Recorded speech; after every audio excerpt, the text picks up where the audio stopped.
made the shift from corporate to private practice after about 7 years.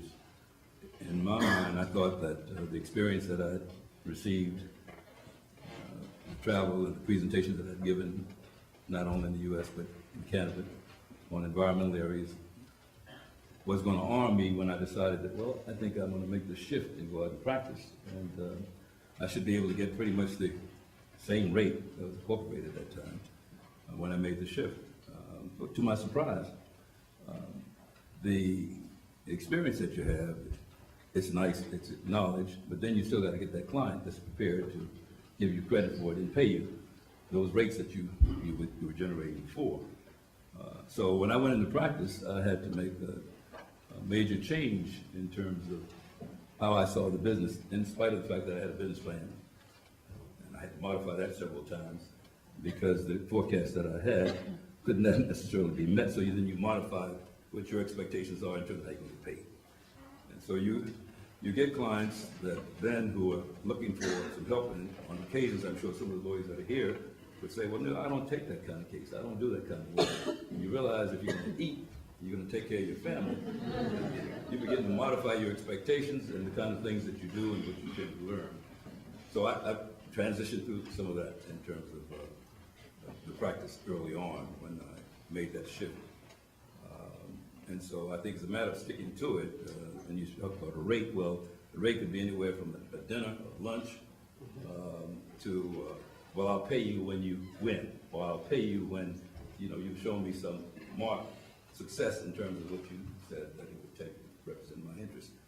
So I don't think my experience is too unlike some of the other lawyers that are out here, regardless of their ethnicity, that went through that process. I can say it is often, and not anything you ever heard before, it is more challenging, obviously, for some of the diverse lawyers, in many cases, regardless of the experience that they've had, and they've had to either modify their rates in order to be able to manage their respective practices and handle the cash flow.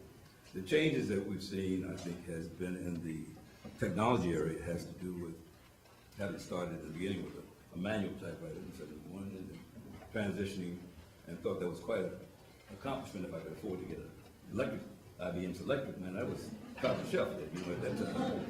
And so we were kicking out documents, and then of course I got a fax machine, and all of that became very, very beneficial in terms of trying to process those few cases we had. Of course, now things are obviously completely different, and all these distinguished lawyers here know that.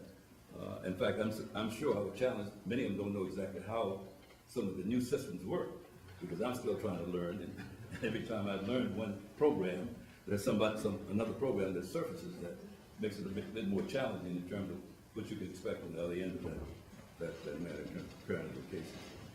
But I think as you learn those processes, you learn that it's quicker, probably more efficient.